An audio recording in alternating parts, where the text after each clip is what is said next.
Okay, great. So before we start, just some context. It's based on one of the very famous books by Edward de Bono. He is a creative thinking scientist. He passed away last to last year or so. And but he has done a lot of work in the field of creative thinking, lateral thinking, and he's author of almost 60 books. We have talked about his techniques in the past as well. Today is one of the sessions, one very small subtopic from one of his big books, that is Teach Your Child How to Think. So he had written this book, very powerful book, very useful, full of exercises and practice techniques also, which parents and teachers can use in a similar manner to even train their kids. So the techniques that you're going to learn today are for all of us alike. They are equally powerful and useful for kids as well as they are equally powerful and good for adults, for us as well. These are nothing but perception broadening tools. Okay. So let's get into the topic slowly. Okay. So let's get started. So as the name says, you see, it's not also going to be a very big topic also. So it's going to be short and sweet. There are only 7 simple thinking techniques. They are not very complex. As you will see, they are very simple to remember. There are acronyms, and we may do some fun or exercises also in the end, maybe. Okay. Just bear with me here. It's a famous quote. Some people may have read this. I think, therefore I am. Thinking is one thing that is unique to humans. है ना? Animals cannot think in the way that we think. We can think very broadly. We can think in directions where we want to go. But animals are more like programmed thinking. है ना? Someone chasing them, they will run away. Someone feeds them, they will eat. है ना? They feel tired, animals, they will sleep. So it's very programmed mind that they have. But humans are very unique. They have thinking ability. It's the quote is by Descartes. I think very early centuries. He was a very great French philosopher and mathematician. I think, therefore I am. It's a basis of very lots of thinking studies and books. Okay. Now we are beginning with our first technique today. So the first technique is calf. You pronounce it like a calf, CAFF or CALF also, just calf. Have you done a calf on this? What does calf mean? Consider all factors. तो कुछ चीजें आपको ऐसा लगेगा इसमें कुछ techniques अरे ये तो हम करते ही है राइट तो again don't this thing yes there are some techniques quite common to us but then you will see some hidden facets around them. You will see, you will be able to remember them because of the symbolic name, because of very easy name that is given. Kaif बताता है कि सारे factors को consider करना है तो ये जितने भी थिंकिंग टेक्निक्स हैं अपने पास है ना in this presentation or even the other techniques that you have learned can be used can be used individually also. They can be used in a group also. जैसे 6 थिंकिंग हैट्स में हमने देखा था कुछ लोगों को याद होगा वो सेशन थोड़ा थोड़ा 6 थिंकिंग हैट्स में 6 थिंकिंग हैट्स होते हैं हम उनको इंडिविजुअली भी यूज कर सकते हैं. For example, black hat thinking to see the cautions and dangers. And then we can also use them in a defined set or order. कि black करो, sorry, blue से start करो, है ना, red hat करो, then black hat करो, then yellow hat करो, green hat करो, and so on and so forth. इस तरह से हम कर सकते हैं. Similarly, ये जो thinking techniques है ना, ये आप individually भी use कर सकते हैं. आप आपके बच्चों के साथ भी इसको प्ले कर सकते हैं, सिखा सकते हैं. And you can use them in group also for important decisions, for critical things that we deal in. You can even do more than one techniques. There are about 7 that we are going to learn today. They are very simple. They are not very complex. But let's see. Let's get into the topic. Kaif क्या बोलता है कि आपको पूरा देखना है किसी भी चीज को.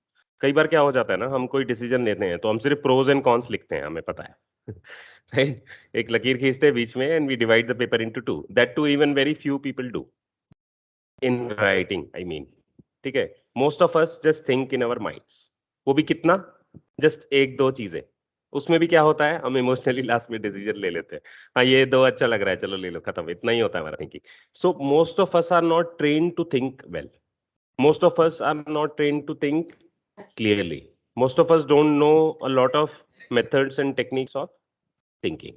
Why this happens? Because we are not trained about it in the schools, because we are not trained in thinking by our parents, because we are not trained in thinking by our teachers and fellow mentors and masters.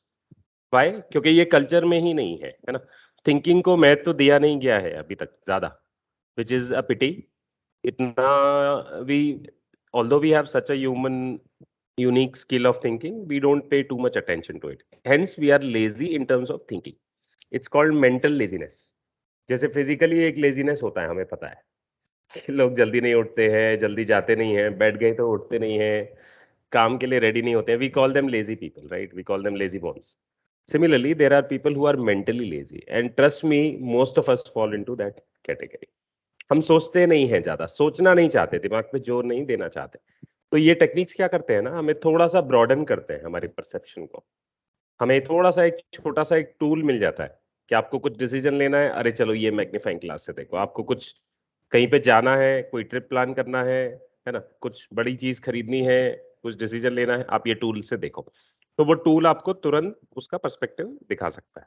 You get a lot of power because you have learn the tool and it's simple to remember. It's very effective. One of such tool is Kaif.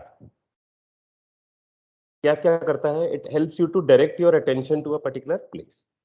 There is a CORT, CORT thinking program which is devised by Edward de Bono. It is in use across a lot of hundreds of schools across the world now.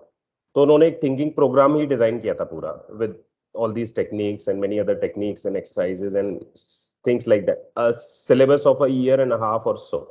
Full syllabus for the school for kids to learn. So that teachers can imbibe this into their curriculum. Schools can imbibe this. But nonetheless, हम लोग ये यहाँ पे sessions कर रहे हैं ताकि हम लोगों को इसका फायदा मिले. ठीक है? तो CAF is pronounced as CAF. It could be used like you can tell someone that please do a CAF on this before taking a decision. Should we do a CAF here? We can suggest. He had forgotten to do a CAF. है ना? Teaching CAF is a matter of adding to the list of factors. What has been left out? सबसे important CAF में question क्या होगा आपका? What has been left out. तो CAF क्या करता है? ओवरऑल आपकी परसेप्शन को ब्रॉडन करता है. आप कुछ भी करने जा रहे हैं, कुछ साइट सीइंग करने जा रहे हैं, कुछ भी डिसीजन लेना है, कोई भी टॉपिक पे आपको थिंकिंग करना है ना, या फिर डीप में थिंकिंग करना है. किसी को समझो फैक्ट्री खोलना है, कपड़े का फैक्ट्री खोलना है या और किसी का फैक्ट्री खोलना है, तो वो क्या करेगा बंदा? वो कैफ करेगा, उसकी सारी स्टडी करेगा. अरे इसका लैंड कहाँ पे सही होगा, है ना, where do you get the raw material, कौन से मशीन लगते हैं, इंपोर्ट एक्सपोर्ट का क्या है, लॉज क्या है, रेगुलेशंस क्या है ना. It's almost like an entrepreneur. It's like an entrepreneurs job. तो एंटरप्रेन्योर को क्या करना पड़ता है? कैफ करना पड़ता है. जब भी कोई आइडिया है, तो आइडिया आपको पता है, we are all of us are even very biased with our own ideas. हमें अपने आइडियाज में फॉल्ट दिखता ही नहीं है.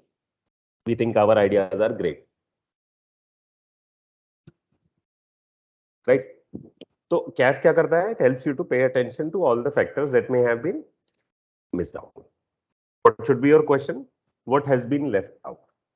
तो कैफ हमें याद दिलाता है कि आप सारी चीजें देखो, डिटेल में देखो, है ना. मैग्नीफाइंग लेकर बैठो आधा घंटा और उस टॉपिक पे क्या क्या छूट गया है वो देखो. It's a very simple tool, but it's very powerful when it is done well. It is designed to increase the breadth of perception. Very, very powerful. तो breadth of perception क्या होता है? हम किसी चीज को देखते हैं, समझो सामने दीवार है, आपके वॉल है, तो वॉल पे कुछ डिजाइन्स है, इंट्रिकेट डिजाइन्स आपने लगाए हैं, वॉलपेपर लगाए हैं. तो you can choose to focus on one flower of that design, है ना. But the design is geometrical. You see the flowers are geometrically repeated. Then you can choose to see the whole wall at the same time. Then you can choose to see the whole room, not just the wall, but wall के साथ साथ अब आप side में भी देख रहे हैं, जो स्टूल रखा है, बेड रखा है, कुछ सामान रखा है, बर्तन रखे हैं, कुछ भी है ना, कपबोर्ड है. और फिर आप बिल्कुल शार्पन करके एक डॉट लगा दिया किसी ने उस वॉलपेपर पे. Suppose it's black wallpaper, somebody put a white dot or the opposite color dot, and then you are asked to focus your perception or your concentration on that dot. It's one type of Trataka concentration exercise as well. तो ये क्या कर रहे हैं आप?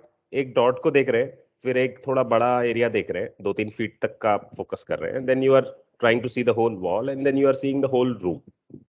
What is this? This is broadening your perception. This is narrowing your perception. तो ये tool क्या करता है, आपकी थिंकिंग एक्सरसाइज का परसेप्शन को ब्रॉडन करता है। हमने कुछ मिस तो नहीं किया, ये हमें बताता है। ठीक है, he had forgotten to do a calf. Someone may not have done a calf, he may face problems later. Can you add another factor to the list we have? We can also ask in this. We can also ask what else must be considered. आपने पूरा रामायण कर लिया किसी topic पे, तो कोई कैफ करोगे तो someone will say what else must be considered, क्या मिस हो गया वो बताओ। चलो, ये 50 चीजें हो गई, तो भी आप देखोगे कि अरे कुछ तो मिस हो गया। तो CAF is a very very broad exercise, simple to remember. Now let's move on to the other techniques. We may do some exercises in the end which will help these points, which will help drive these points home in your mind. ठीक है, तो कैफ एक बहुत powerful है। Let's go to the next one. ठीक है, तो कैफ जिस तरह से हमें ब्रॉडन करना सिखाता है ना, दूसरी एक टेक्निक होती है एपीसी, जिसको बोलते हैं हम APC. You can think of it like ABC. ABCD हम याद रखते हैं, राइट? एबीसीडी से शुरू करो, हम बोलते हैं एबीसीडी करो, एबीसीडी करो। तो just pronounce, instead of B you say P. In fact, A, P, C, D, E is also a version of this technique.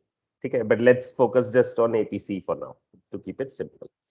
APC में क्या होता है, हम देखते हैं alternatives, possibilities and choices. ठीक है, तो जैसे कैफ ब्रॉडन करता है, ऐसे alternatives, possibilities, choices हमें हमेशा alternatives के टाइम पे हेल्प करता है। There are some times when we are looking for alternatives for something, for doing a particular thing.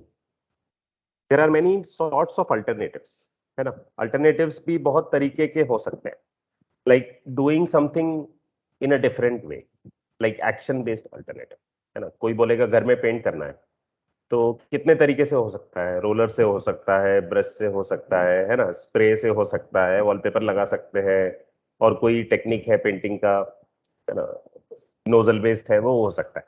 तो this is just based on action. Similarly कौन सा पेंट लगाना है, that is another kind of parallel alternatives. So perception based alternatives are there, action based alternatives are there, solution based alternatives are there, approaches based on alternatives are there. How you approach the problem. Alternative is a big word. हमें लगता है बहुत simple, but alternative किसी भी dimension पे हो सकता है। जैसे eating another fruit is alternative to eating, let's say, papaya. You want to eat papaya, but as an alternative you can eat another fruit. But as an alternative you can eat food if you are hungry, or you can drink something, or you can drink milkshake. So on what dimension you are considering the alternative, that is very important. APC technique हम तब use करते हैं जब हमें specially alternatives की जरूरत होती है। आप you are blocked by something, है ना, you have to choose between this and this, and you are stuck, you don't know what are the other possibilities, you don't know what choices do I have, what am I left with. तो in this technique आप क्या करते हैं, आप parallel possibilities पे देखते हैं। This is a parallel technique.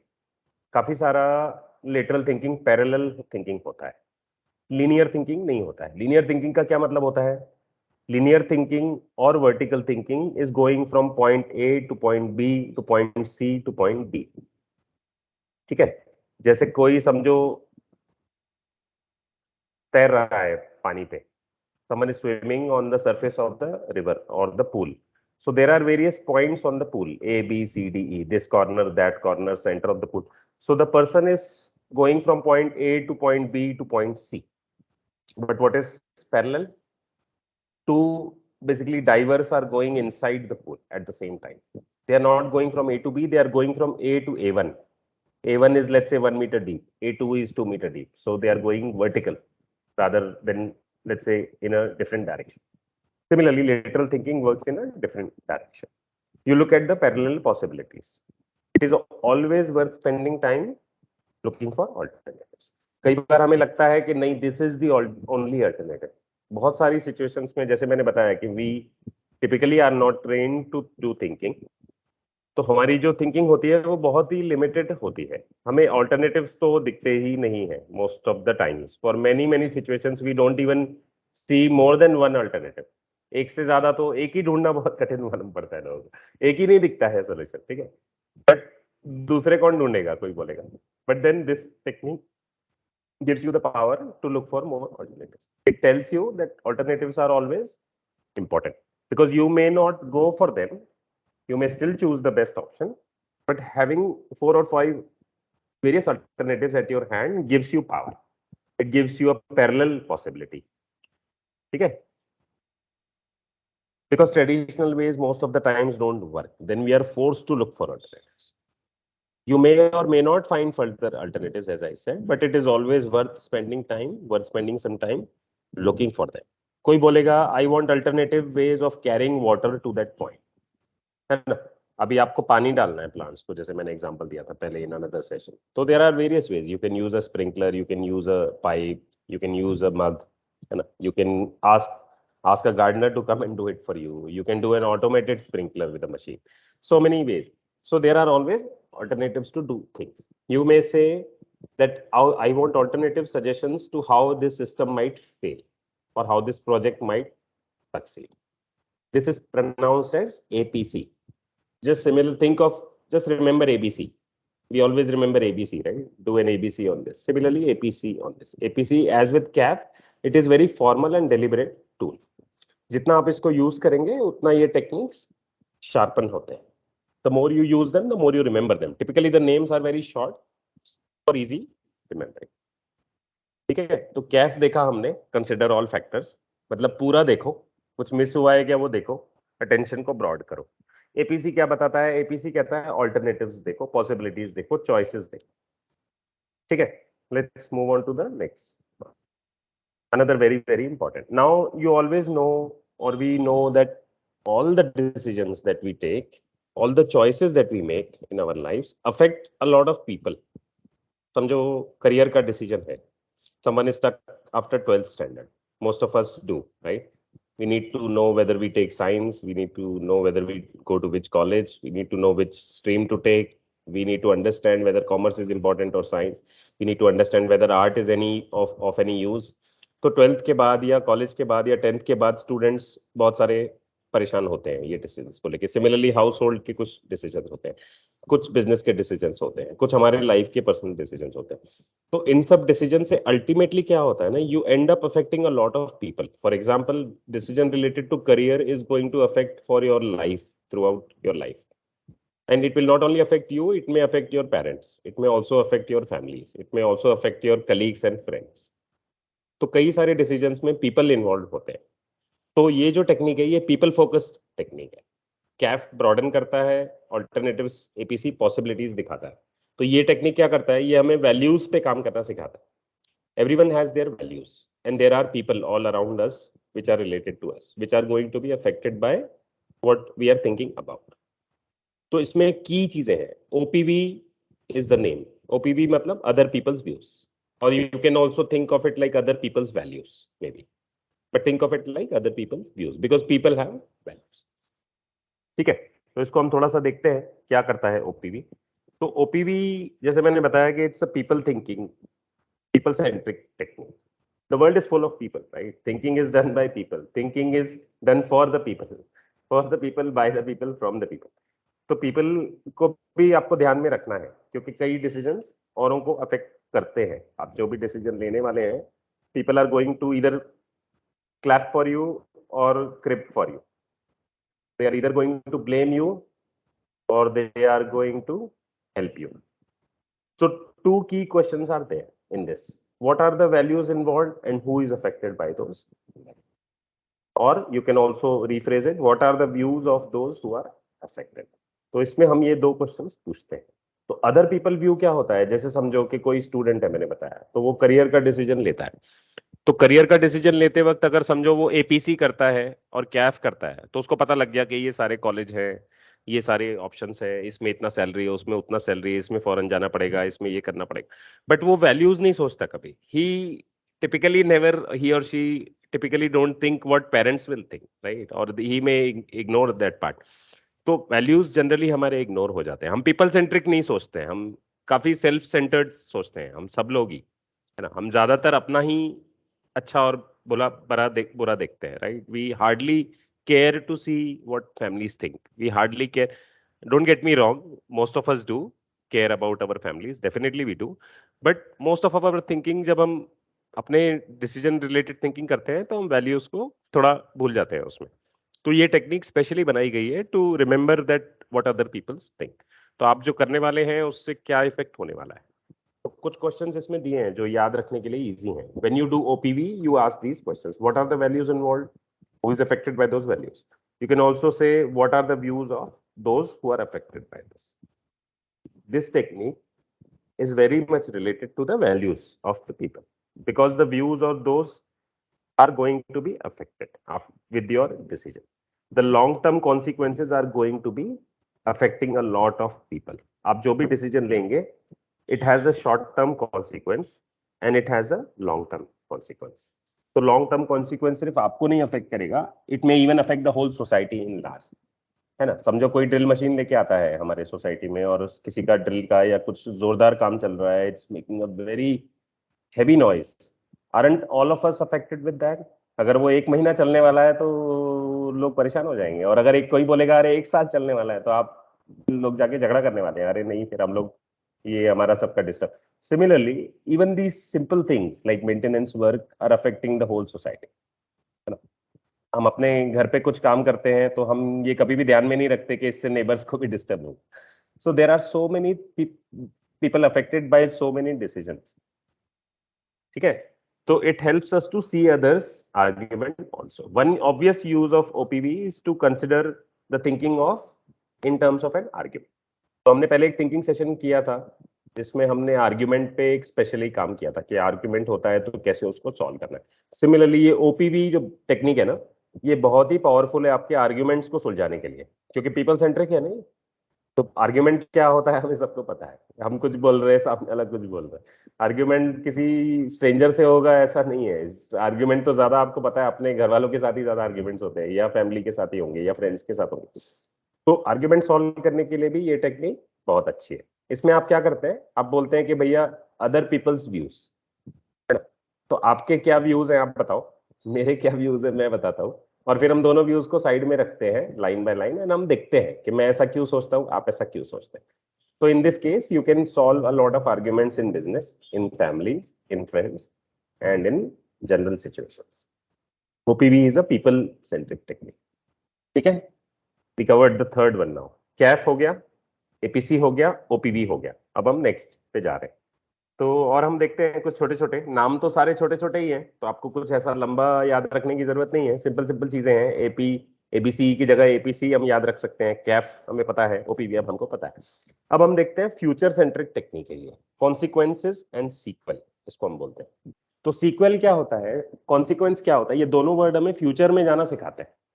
Consequence सुन के ही पता चलता है कि ये फ्यूचर में होने वाला है, आप जो अभी कर रहे हैं इसका कुछ कॉन्सिक्वेंस आने वाला है। आप पढ़ाई नहीं कर रहे हैं तो एग्जाम के बाद ये कॉन्सिक्वेंस, एग्जाम में ये कॉन्सिक्वेंस आने वाला है। आप काम नहीं कर रहे हैं तो जॉब में कॉन्सिक्वेंस आने वाला है। आप हेल्थ का ध्यान नहीं रख रहे हैं तो डिजीज या डॉक्टर के रूप में कॉन्सिक्वेंसेस आने वाले हैं। सीक्वल, सीक्वल क्या होगा, हमारी लाइफ का पार्ट 2 क्या होगा, है ना। आज का डे है तो आज के डे का सीक्वल क्या होगा, आज जो आपने बीज बोया उसका कल रिजल्ट आएगा। कल in the sense any time in the future. So the sequel will get affected. If the first movie fails, sequel का चांस ही खत्म हो गया। आपको पता है सीक्वल बनेगी ही नहीं, लोगों की वोटिंग ही नहीं आएगी। अगर पहला मूवी बकवास बनाया तो सीक्वल कौन पूछेगा ना उसका। तो पार्ट 2 में कोई ध्यान ही नहीं देगा अगर आप पार्ट 1 ही अच्छे से प्ले नहीं करेंगे। तो हमारा जो आज का डे है, आज का जो थिंकिंग है, आज का जो प्रेजेंट मोमेंट है, जब आप इस थिंकिंग को सोचते हैं, जब आप कोई डिसीजन ले रहे हैं, that is your time, that is your part 1 where you need to play properly, where you need to pay attention. तो ये अच्छे अच्छे सिंपल सिंपल टेक्निक्स हैं। ये वाला हमें फ्यूचर सेंट्रिक होना सिखाता है कि फ्यूचर में क्या होगा। तो फ्यूचर का हमने एक तो ओपीवी देखा, ओपीवी यानी लोगों पे क्या इफेक्ट पड़ेगा इसका, मेरे जो डिसीजन है उससे मेरे पेरेंट्स को क्या लगेगा, मेरे जो डिसीजन है उससे मेरे फ्रेंड्स को क्या होगा, मेरे बच्चों को क्या होगा, है ना, और लोग क्या सोचेंगे। Similarly consequences gives you a glimpse in the future. It allows you to look into the future. It allows you to see the time scale and risk. तो बहुत सारे लोगों में से हमने सुना है कि हम बिजनेस में या आईटी कंपनीज में या सर्विस कंपनीज में रिस्क मैनेजमेंट करते हैं, रिस्क असेसमेंट किया जाता है। रिस्क असेसमेंट के टेक्निक्स भी हैं, रिस्क असेसमेंट रिस्क मिटिगेशन भी होता है, और प्रोजेक्ट हम कोई करते हैं आईटी में तो उसका रिस्क मैनेजमेंट हम करते हैं। रिस्क मैनेजमेंट में क्या होता है, हम रिस्क फैक्टर देखते हैं एक्सेप्टेड है, साइज कितना है, स्मॉल है, लार्ज है, और फिर एक्सेप्टेंस क्या है, मिटिगेशन क्या है। इस तरह से रिस्क एनालिसिस किया जाता है।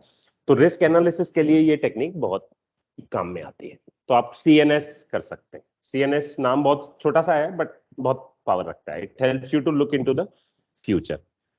तो दो चीजें हैं इसमें, देखो फ्यूचर में देखने का मतलब कैसे करेंगे, कोई बोलेगा तो कैसे करेंगे। हम एक तो इसके जनरल क्वेश्चंस देखेंगे, will it work out, we can ask. What are the benefits, we may ask in the future for this. What are the dangers, we may ask. What are the costs involved, we may ask, है ना। The CNS is both an exploration into the future and also an evaluation tool. It helps you to make a roadmap of your problem. Young people often have a great deal of trouble with the CNS. तो बच्चों को ये जल्दी समझता नहीं है ये technique. Teenagers को very kids don't like to go into the future, इसीलिए किड्स को ये जल्दी समझता नहीं है। यंग पीपल को ये जनरली डाइजेस्ट होता नहीं है कि फ्यूचर में क्यों देखने का, आगे का क्यों सोचने का, राइट। जो होगा सो होगा, right. But typically as adults we understand कि हर चीज का कॉन्सिक्वेंस होता है, हर चीज का सीक्वल बनता है। आज का डे आपने जो किया उसका सीक्वल आता है नेक्स्ट डे। तो next week is the maximum length of the future. It may be far away. The future may be far away. It may not just be 1 week down the line, but there may be long-term consequences of what you have done or what you are doing today.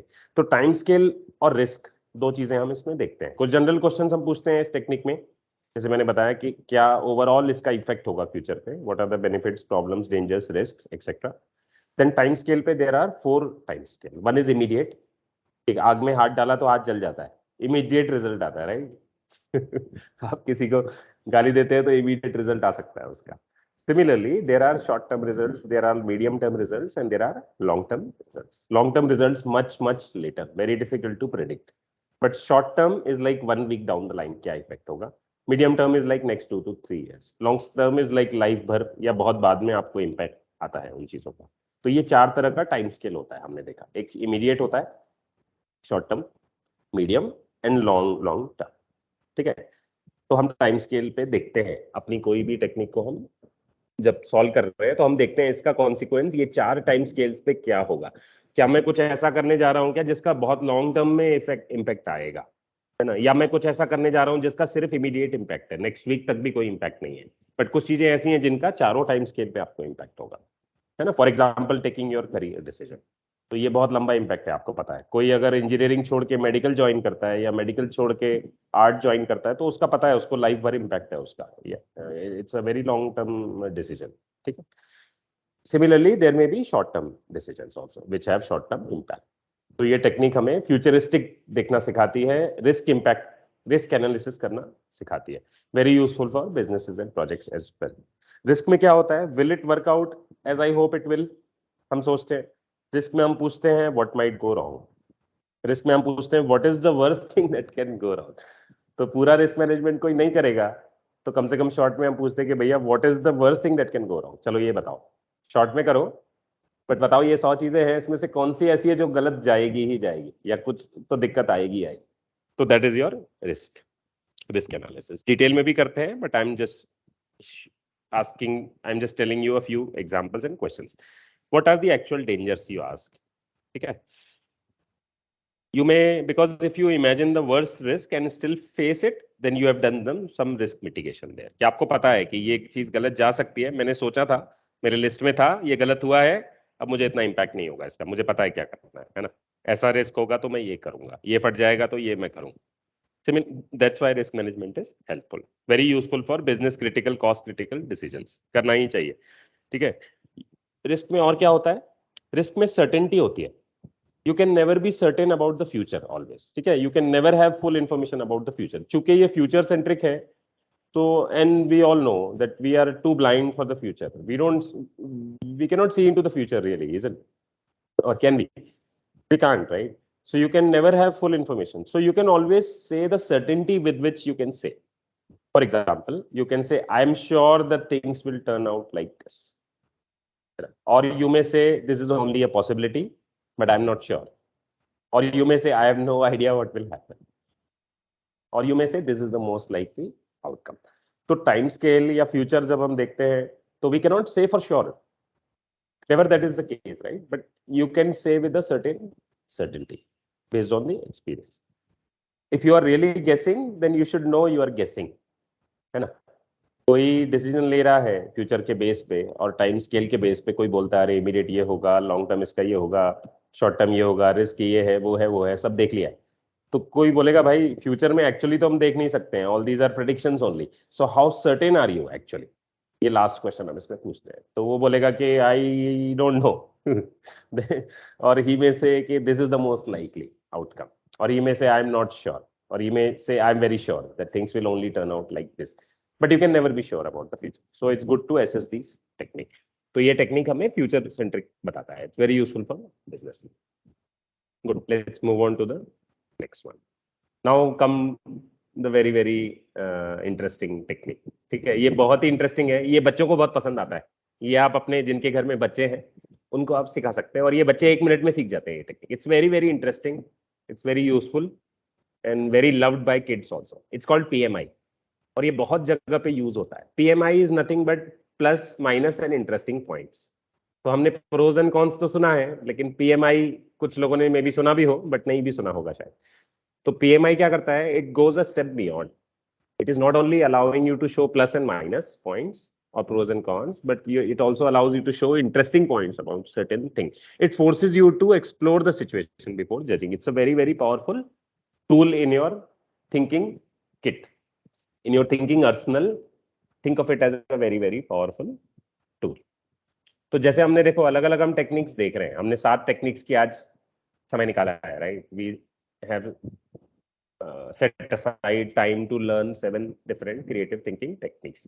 4-5 हमने कुछ हमने देखे, तो एक future centric था, एक people centric था, एक ओवरऑल परसेप्शन ब्रॉडनिंग है, एक ऑल्टरनेटिव्स के लिए।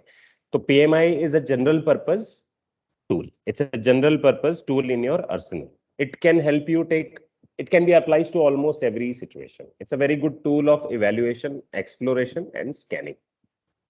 It forces thinker to explore the situation before judging. Plus, minus, and interesting. Plus points, हमें पता है why you like certain idea, or what are the benefits, or what are the good points about something.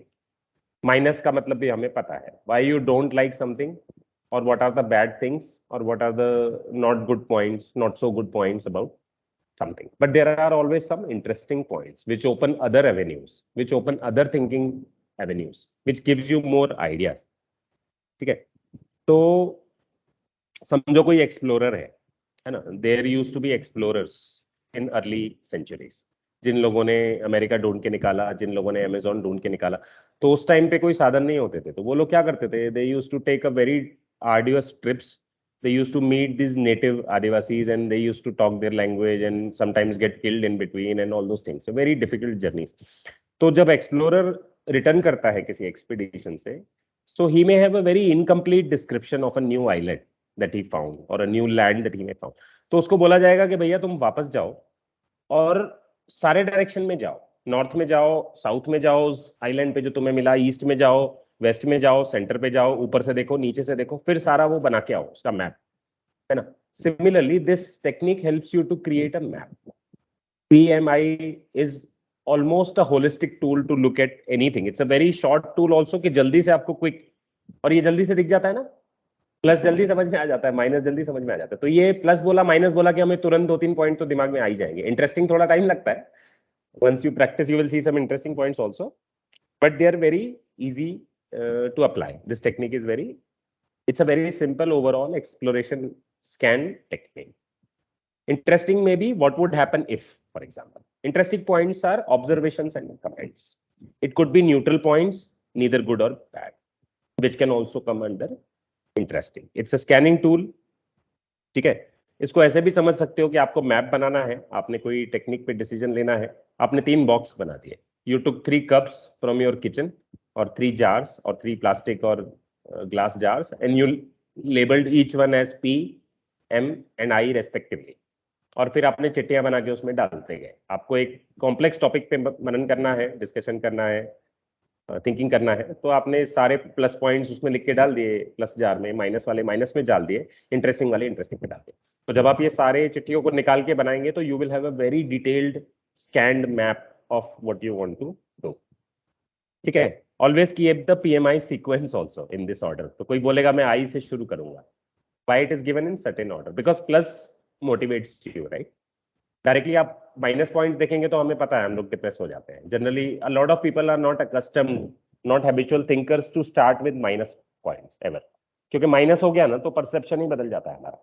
आपको कोई पहले negative बता देता है तो हम जाना ही नहीं चाहते. आप समझो कोई अच्छे होटल में जाने वाले हैं, बहुत मन बना लिया, इन सबसे बात कर लिया, सब डिसाइड कर लिया, 2 घंटे खराब कर लिए.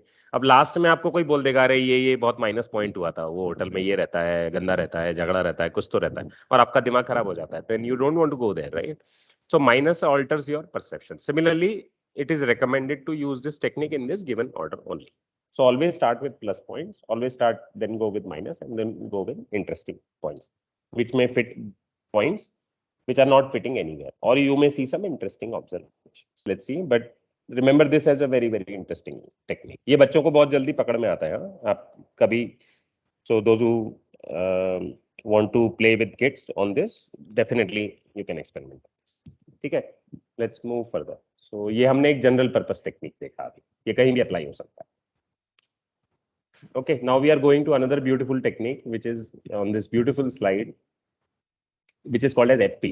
तो इसका नाम और भी छोटा है, 3 लेटर्स का भी नाम नहीं है इसका, 2 ही है, FP है ना. FP is focus and purpose. तो FP क्या है? FP is more like your thinking habit. It can also be used as a technique, definitely. But it's more like a thinking habit. Don't lose focus. हम बोलते हैं ना, कोई बड़ा काम है समझो, किसी ने स्टार्ट किया और 1 महीना लगने वाला है, तो फोकस ही छूट जाता है बीच में, हमारा ध्यान ही भटक जाता है, कुछ और ही करने लगते हैं, कुछ और ही डिटेल में चले जाते हैं.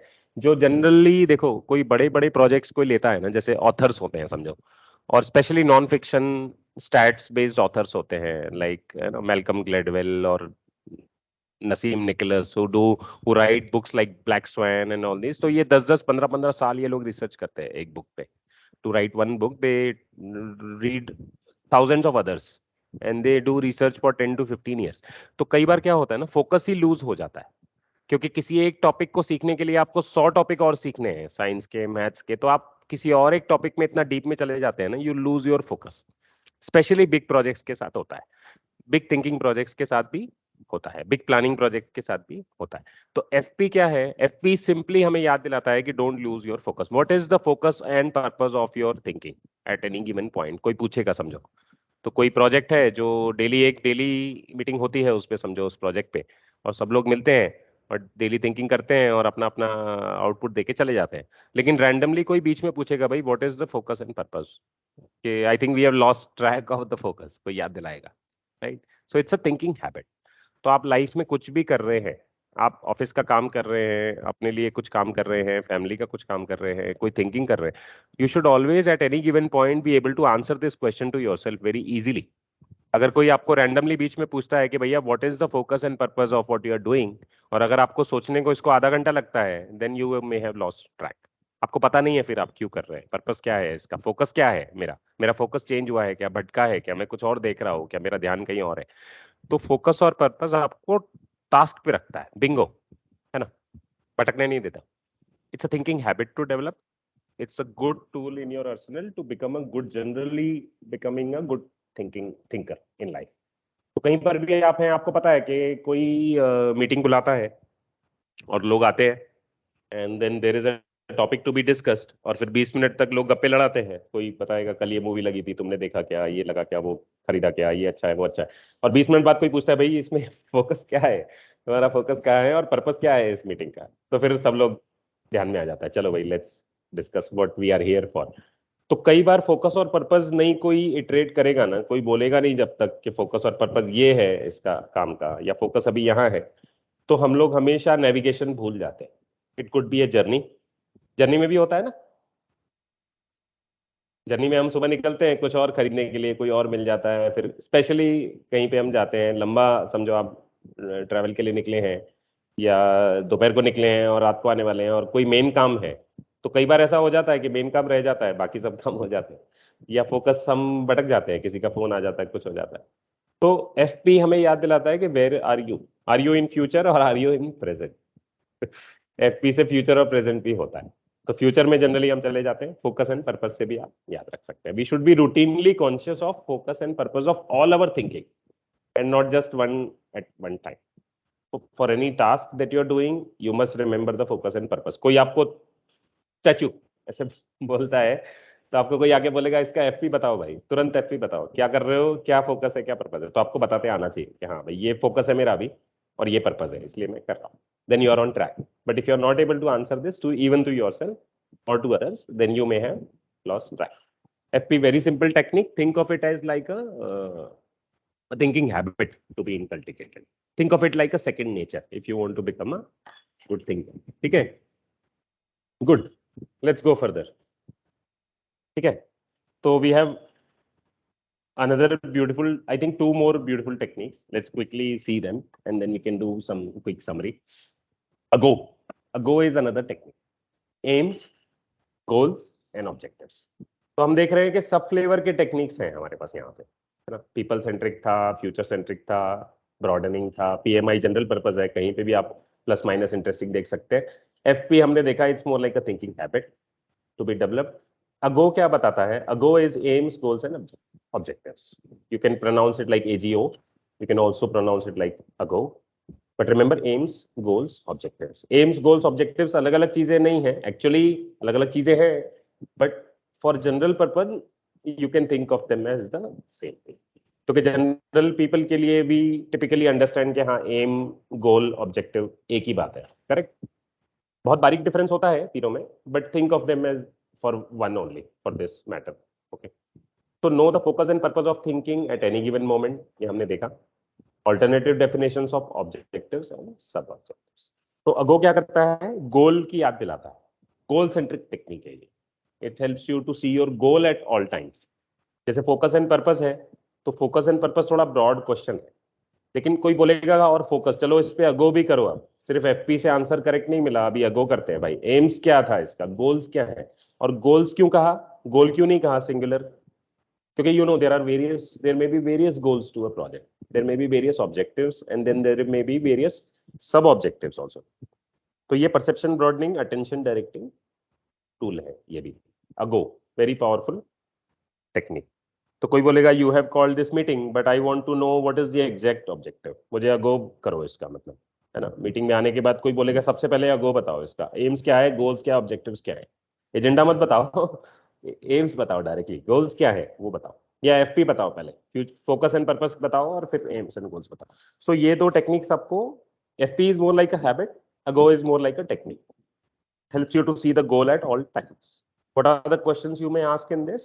You may ask what is the objective of our thinking? What do we do when what do we want to end up with? कि भाई हम ये करेंगे तो क्या गोल मिलना चाहिए? Ago can be a matter of discussion, है ना?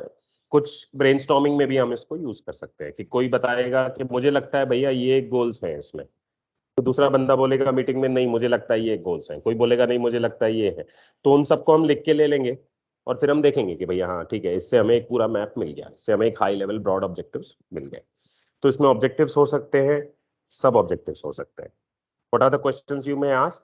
What is the focus of this moment, what is the goal of this, what is the objective of our thinking? तो very similar to FP but worth remembering, AGO और AGO. AGO is aims, goals, objectives. For simple understanding, think of all three meaning the same.